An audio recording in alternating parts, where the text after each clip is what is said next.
Pelajaran Sekolah Sahabat Jumat 13 Juni 2025 pelajaran ke-11.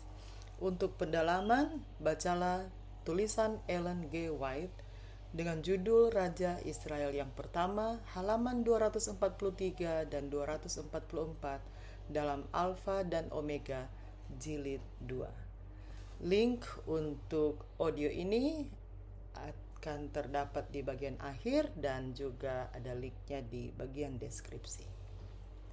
Setan akan membangkitkan kemarahan terhadap sekelompok kecil orang-orang yang tidak mau menerima adat, kebiasaan, dan tradisi-tradisi populer. Orang-orang yang mempunyai kedudukan tinggi dan mempunyai nama yang besar akan bersatu dengan orang-orang yang tidak menurut hukum dan keji untuk mengambil keputusan terhadap umat Allah.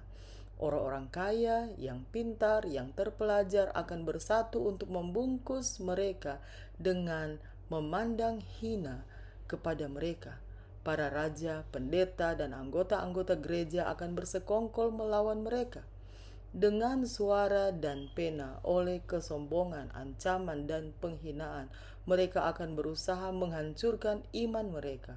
Dengan kesaksian-kesaksian palsu dan amarah yang menjadi-jadi, manusia akan menggerakkan kemarahan banyak orang dengan tidak memiliki, demikianlah firman kitab suci, untuk melawan orang-orang yang mempertahankan hari Sabat Alkitab.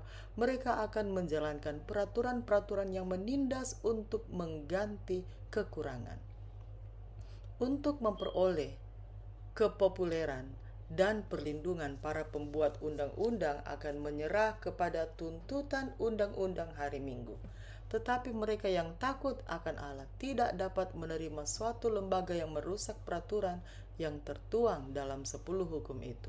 Pada pertempuran ini akan dipertarungkan perjuangan besar dalam peperangan antara yang benar dan yang salah. Dan kita tidak akan dibiarkan bimbang dalam hal ini. Sekarang, sebagaimana pada zaman Esther dan Mordekai, Tuhan akan mempertahankan kebenarannya dan umatnya. Pertanyaan-pertanyaan untuk diskusi. Yang pertama, menurut Anda, mengapa Tuhan mengizinkan umatnya melewati masa-masa sulit?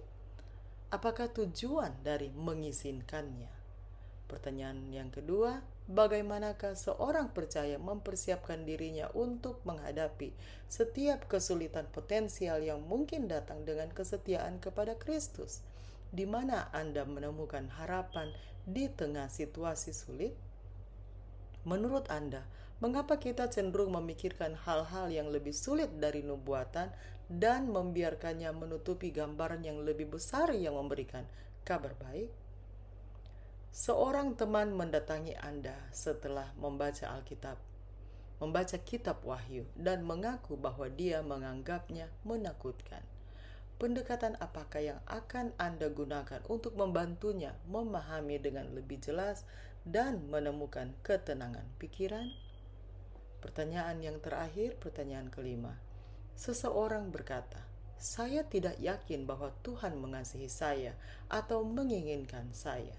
Jika Anda tahu apa yang telah saya lakukan, Anda akan mengerti mengapa. Tanggapan apakah yang akan Anda berikan? Bagaimanakah kisah Rut dan Esther menginformasikan penjelasan Anda? Demikian bacaan pelajaran Sekolah Sahabat Jumat 13 Juni 2025. Sampai bertemu di bacaan pelajaran Sekolah Sahabat selanjutnya. Tuhan memberkati.